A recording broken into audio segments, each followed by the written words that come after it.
In this video, we're going to look at graphs of logarithmic functions. Now, because logarithms are secretly exponential functions, and we've looked at graphs of exponential functions, we're just going to kind of approach it in a similar way.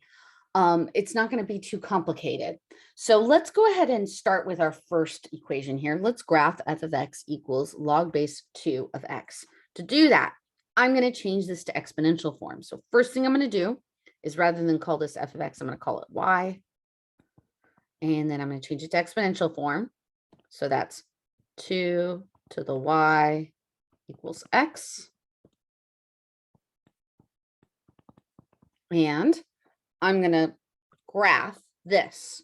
So in this case, because it's kind of backwards, it'd be more reasonable to plug in for y than to plug in for x. So I'm going to plug in my magic 5 numbers for y. I'm going to plug in -2, -1, 0, 1, 2, and get out x values. And then I'll graph that. Let me go ahead and set up my graph real quick.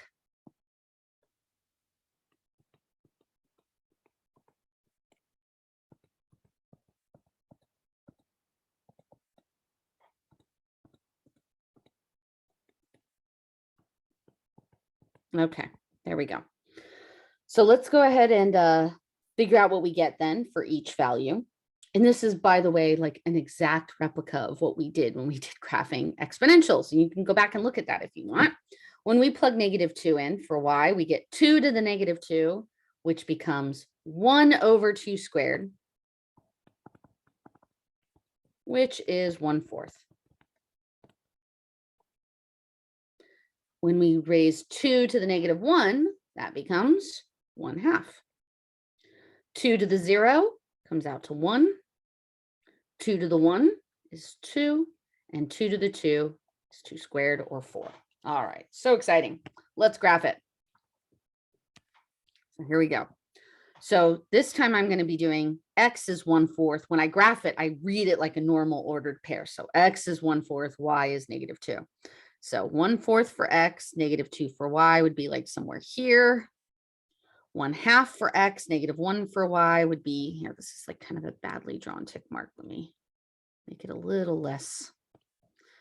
Would be like maybe here, a little bit more. 1, 0 is right there.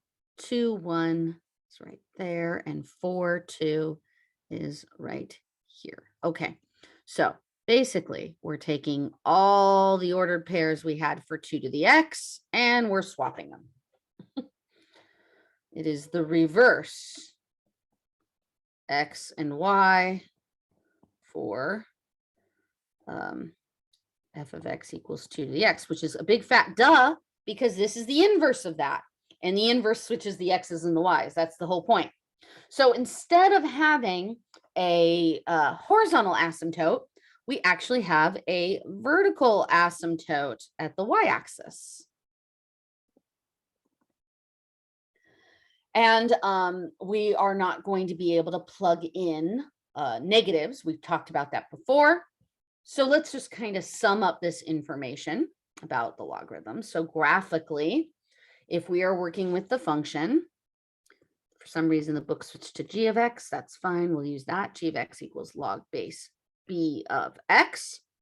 Then the graph has a horizontal intercept at 1, 0. The graph has a vertical asymptote at the y-axis, which is, by the way, the equation x equals 0. The graph is increasing and concave down. It's kind of cool. The domain is from 0 to infinity.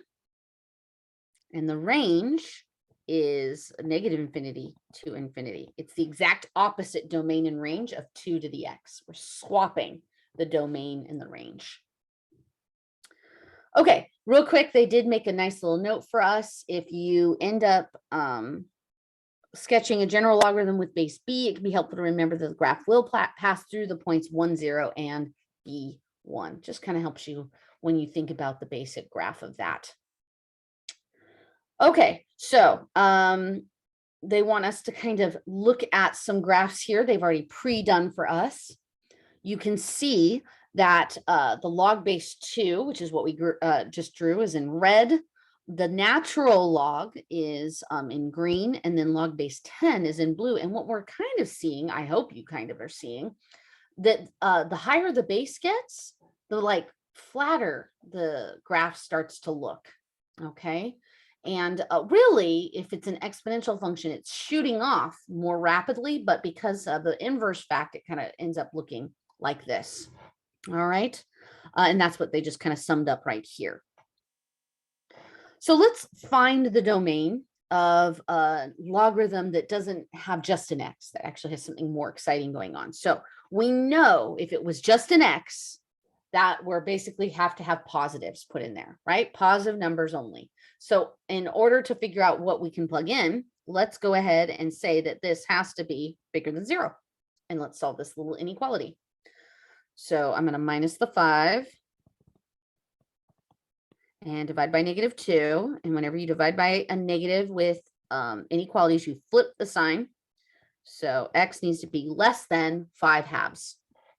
Or in interval notation, it can go from -infinity up to 5/2. And then using parentheses, and we're not going to allow it to equal 0. It doesn't ever equal 0 because of the asymptote. All right. Then we can use our transformations on logarithms. Really, we'll only work with vertical stretching, horizontal and vertical shifts. That's really what we kind of focus on for logarithms. They kind of discuss what happens if you try to do a horizontal compression. It ends up basically looking like a vertical shift. Just to note, when you do a horizontal shift, that shifts the vertical asymptote. So when you subtract b from x, that ends up becoming our vertical asymptote. Okay, so let's do a problem where we do a shift. So we want to sketch these two graphs, and then we're going to see what happens. So clearly it's going to be a vertical shift, but we need to sketch the graph of the natural log of x. Now, I would grab a calculator for this and be aware that the natural log is going to give us decimals. So we're just going to have to approximate a bit. So if I plug in, oops, I'm sorry, let me go ahead and change this to exponential form. So that's y equals the natural log of x. That is base e. So this is e to the y equals x. All right. And just like the last one, we're going to plug in for x, and I'm sorry, plug in for y instead of x. And I can use my big 5. I'm going to actually just go with 3. And the reason is I kind of know what the shape looks like. I don't really need 5 points to make this work. So I'm going to stick with 3 points. I'm going to do -1, 0, and 1. So when I plug in 0, that's the nicest one. I'm going to get out 1. When I plug in -1, I get 1 over e. And 1 over e is some decimal. Let's go ahead and calculate what it is. Let's see, plug it in my calculator. 1 over e, have to use the e button. I'm getting about 0.4. I'm going to just do 0.4. I think that's easiest to graph. And then when I plug in 1, I just get e. And e is 2.718, blah, blah, blah. So we'll just say 2.7. And that's what I'm going to graph. And I know it's not very pretty. It's okay. I'm not too stressed about it. I'm just doing some rough sketching here just so I can kind of see what happens. 2, 3, 4. 1, 2, 3, 4. 2, 3. 1, 2, 3, 4. Great. Okay.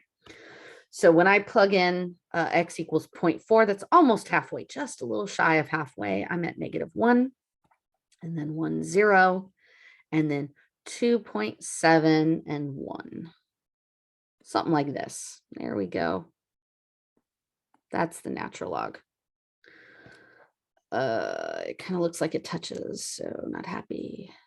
Try that again. There we go. All right, there's the natural log of x. Looks very similar to log base 2.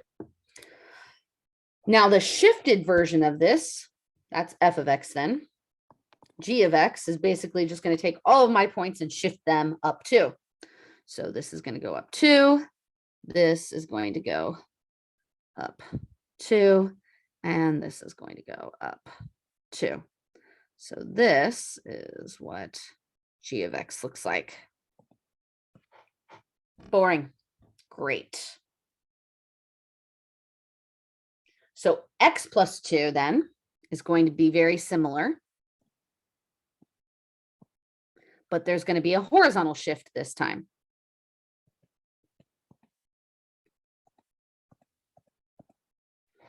So because there's a horizontal shift, I'm going to first draw my vertical asymptote then at x equals -2. So this is a shift left. So my vertical asymptote is at x equals -2. And then I'm going to draw the function I had earlier, 2.7 and 1. There we go. So I'm kind of imagining that to be my axis. And there we go. And one more. This one is going to have a few different things going on, and it's going to be using log base 10. So I could go ahead and graph log base 10 first if I wanted to. And in fact, maybe I'm going to go back and look at the log base 10 graph from earlier and then kind of look at the transformations on it. So I'm going to look at the graph they did for us up here for log base 10. So log base 10 crosses at 1, 0, and then 10, 1 is the other key point.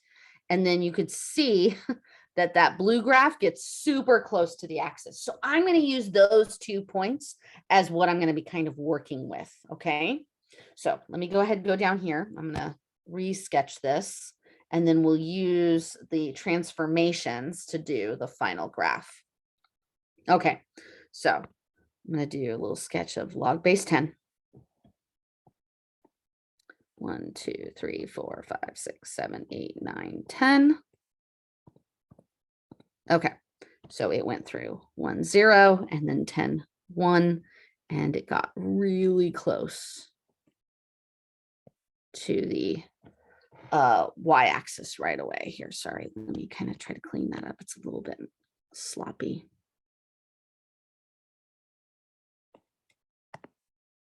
Let me erase that. There we go. Okay. All right, there we go. So let's talk about what happened in this graph. So first of all, the negative in front of the x could be thought of as reflecting, but I'm actually going to take a second and factor that negative out. Typically, you want to put the negative in front of the entire thing. So I'm going to rewrite this as 5 log of negative x minus 2, like that. Okay, so the -2 represents a shift right of 2. The negative is going to reflect across the y-axis.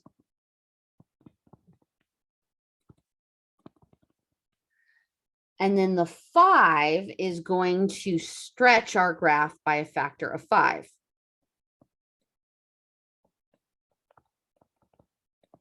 All right, so I'm going to kind of zoom out a little just so I have enough room to do this.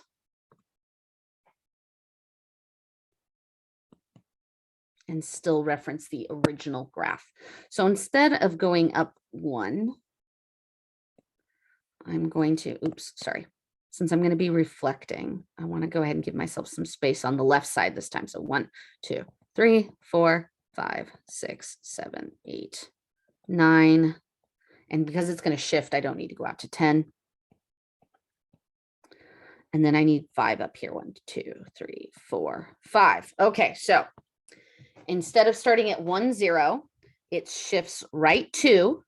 So this would have shifted, or my vertical asymptote is now at 2.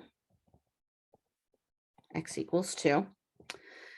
And then the point 1, 0 would have shifted over 2 and then reflect. All right. Across the x-axis. So if I reflected this first, let me do that. That might make more sense. So if I think of this as a reflection first, and then, so there it is, and then shift it right to, that makes more sense. It's going to actually end up staying in the same spot. Okay, that's kind of funny. That helped me when I kind of visualized the flip first, then shifting. Okay, and then instead of being at 10, 1, it's going to be at 10, 5 because of the factor of 5. And negative 10, 2, because we've reflected. And there we go. That's what that graph looks like. Okay, for this one, we're going to find this equation given the graph. Okay. I believe we could, for the moment, assume it's a log of 10. And if we need to, we can always change the base later on. There's a couple ways we can do that, but for right now, we're gonna assume for the moment that we are working with a log formula. And here I'm gonna write the general form. Log of, I think it was X. Sorry, I'm trying to remember how they wrote it. Let me just come back, scroll back up here, look at the transformation form. X minus B. So it's A, X minus B, and then plus K. All right, sorry. I couldn't remember the variables. Okay, X minus B plus K. All right, so that's the general formula that we have. First of all, I do notice that there is a reflection going on, right? It looks like it has been reflected across the x-axis. So I definitely think A is negative. But I'm going to deal with that in a second. I'm going to go ahead and substitute in some values that might be useful. So I see that the equation goes through 0, 0. That's kind of nice, right? So maybe I should plug 0, 0 in and see what that gives me. So let's see. If I plug in 0 for y, a log base. Okay, so that's log of negative b plus k. So that actually tells me that the shift is probably positive. I'm sorry, is going to be negative b. In order to keep this into a positive, b is going to have to be negative. Wow, I was just so stumbling over saying that. But that doesn't really help me all that much. Let's see, another useful point, negative 1, 1 might be useful. So here, let me try that one. Negative 1, 1. So let's see, that's negative 1 equals a log base negative 1 minus b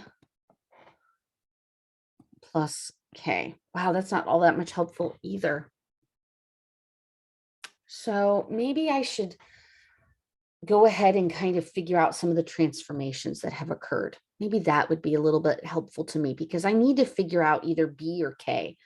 So if I assume for the moment that this was a reflected graph, okay, meaning that it technically came from this. So it's reflected. That means that A is negative, right? But then it does also mean that we've shifted the graph a little bit over as well. Now I see that this thing is kind of shifted to out the oh, there we go. All right, I just figured out how to link this up. Wow, sorry guys, I'm stumbling over this a little bit, but that's okay. It's good for me to stumble so you guys can see the process. Boom. Okay, I figured it out.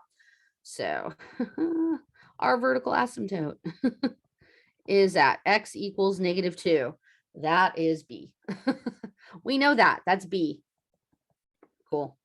So I can plug that in then. In fact, I can plug it in here. That's B. Sorry. Okay. So then we have A equals log of negative 1 plus 2 plus K. So that becomes log of 1 plus k. And if you plug log of 1 into your calculator, it comes out to 0. And the reason it comes out to 0 is 10 raised to the 0 equals 1. So that's where that came from. So this actually comes out to 0 in the calculator. And we got k is -1. Cool. So now we have k. So all we need now is a. So here, let me do this in green. So we have f of x equals a log of x plus 2 minus 1. Okay, so we can figure out a by plugging in another point. If I plug in 0, 0, I'm trying to see what that'll give me. I'm trying to think ahead a little bit here. If I plug in 0, 0, I feel like it could work. So we're going to try 0, 0. So let's see, we get 0 equals a log of 0 plus 2 minus 1. Okay, so add the 1 to the other side. And that's a of log of 2. Divide by log 2. So a is 1 over log of 2. Okay, so here's what we have. My equation is now this. F of x equals, it's kind of a weird looking a. Oops, here, let me go down here. F of x equals 1 over log 2 times log of x plus 2 minus 1. So I can use the change of base formula to combine these two logs together since they're both base 10. And I'm kind of running out of room here. So let me do that actually here. I'm gonna rewrite this up top like I kind of plan to give myself a little bit of space. So this is f of x equals 1 over log base 2, I'm sorry, log of 2 times log of x plus 2 minus 1, which can be thought of as log of x plus 2 over log of 2 minus 1. So using the change of base formula in reverse, this can be log base 2 of x plus 2 minus 1.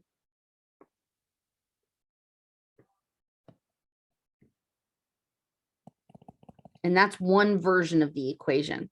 There are other versions that work, but this version of the equation will give us that graph if we were to go graph it.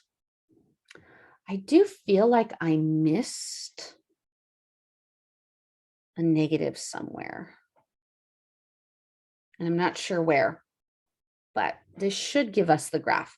Let's check, shall we? So I actually went ahead and popped it into Desmos. Let me share my screen to make sure that it works. And there it is. It does work. So yeah, this is one version. There are other versions of the equation depending on how you want to kind of approach this. But this works, and I'm satisfied with the work we've done. If for any reason on the homework it gives you trouble, just let me know and I'll make certain that I give you credit for equations that do in fact work, even if the computer's too stupid to know it does.